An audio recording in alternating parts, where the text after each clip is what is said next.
Hi, I'm Chuck. Welcome to my channel.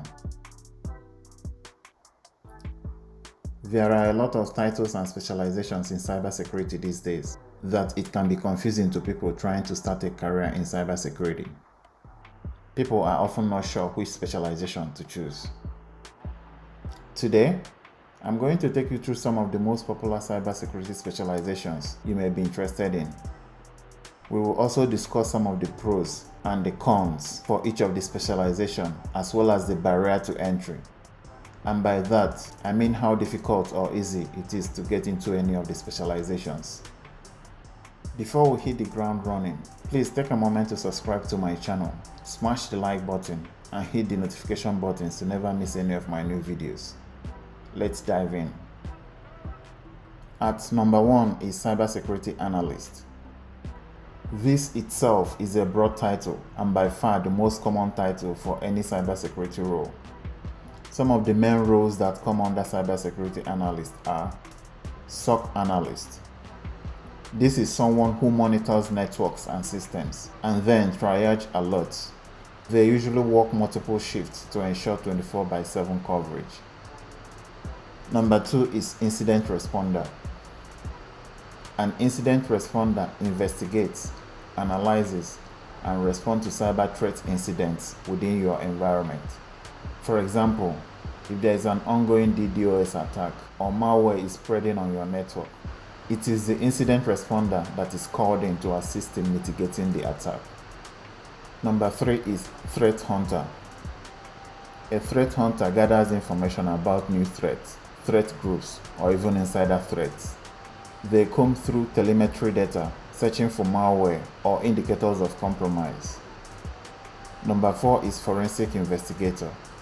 A forensic investigator comes after hacking has happened.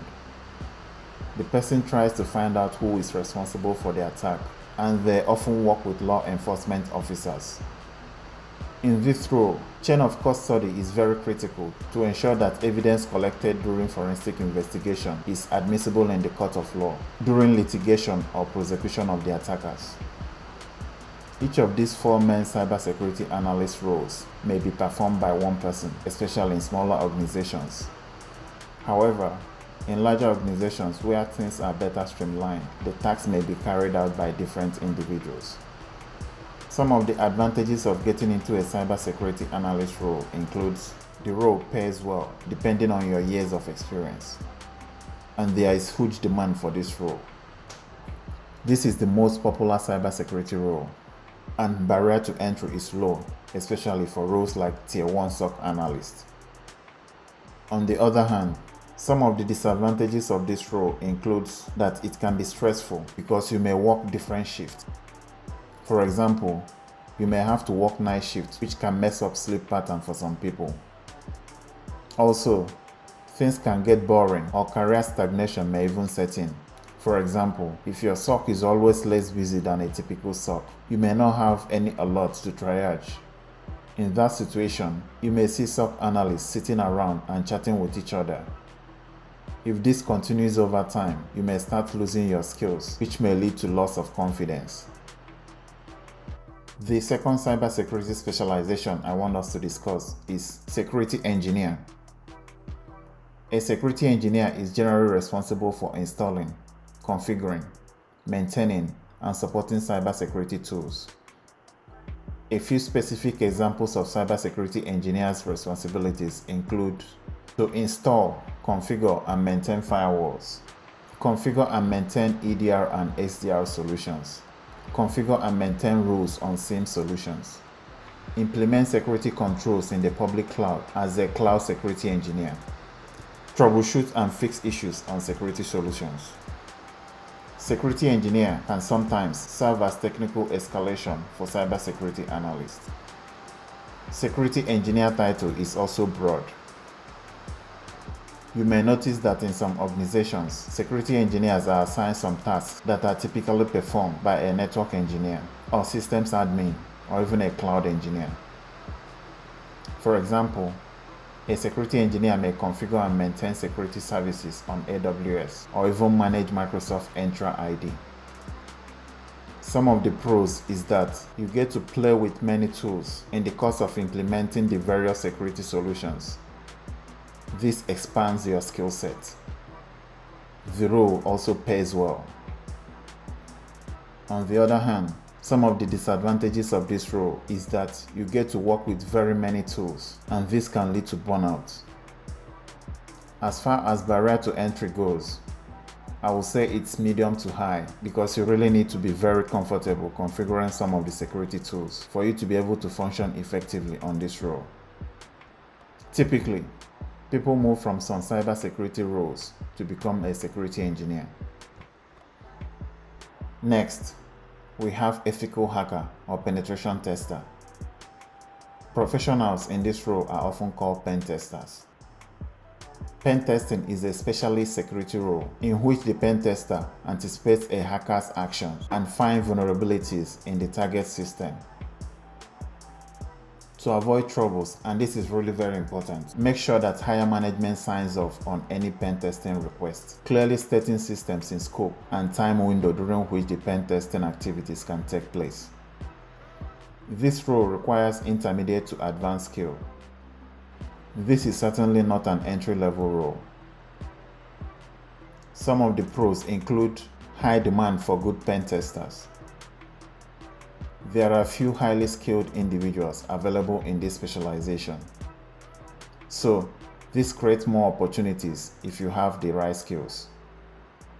The role also pays well. There is independent contractor opportunity, as pen testing task is mostly outsourced to independent contractors.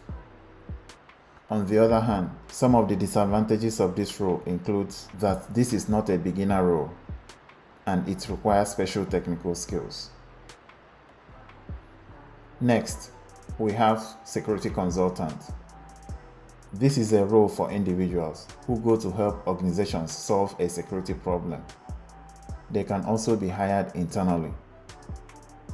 Security consultant role is quite broad and can perform different tasks. For example, a security consultant can be an incident responder, pen tester, forensic investigator, and many more. Depending on your level of experience, you could be meeting and advising CEOs, CISOs, CIOs, security directors, or security managers on their entire enterprise security strategy. Some of the pros include exposure to different scenarios while helping different clients, as no two companies are the same.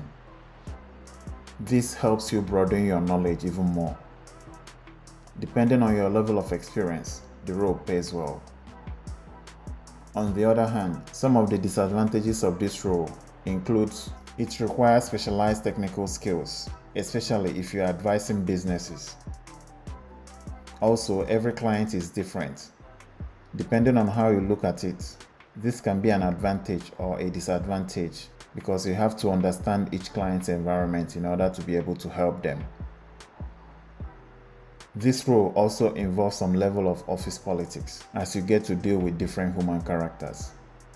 Some people will simply disagree with you just because of their ego. Next, we have security architect. Typically, someone in this role should have at least 10 years broad experience in multiple security domains. I said should have because these days you can find some security architect roles that require as little as 5 years of experience. So the title is beginning to lose its meaning. A security architect is supposed to design security solutions and collaborate with stakeholders to define specifications and then hand off the design document to security engineer for implementation. A security architect role requires very high level of technical skills and business knowledge. You need to interact directly with the business units. So, you should be able to translate business requirements into technical designs. Some of the pros include high salaries and exposure to business units. This is usually a technical leadership role, hence it provides leadership opportunities. One big disadvantage here is politics, because you will face resistance from different individuals just because of their ego. In conclusion, Whichever specialization you choose, you need to give it your best to succeed. Keep in mind that you can easily switch roles within or outside the organization if you need to try another specialization. So, don't overthink it. Thanks for sticking around. I hope you found this informative. Please take a moment to subscribe to the channel if you haven't done so, and click the like button. Also, press the bell button to never miss any of my new videos. If you have any questions or comments, please enter them in the comment section below.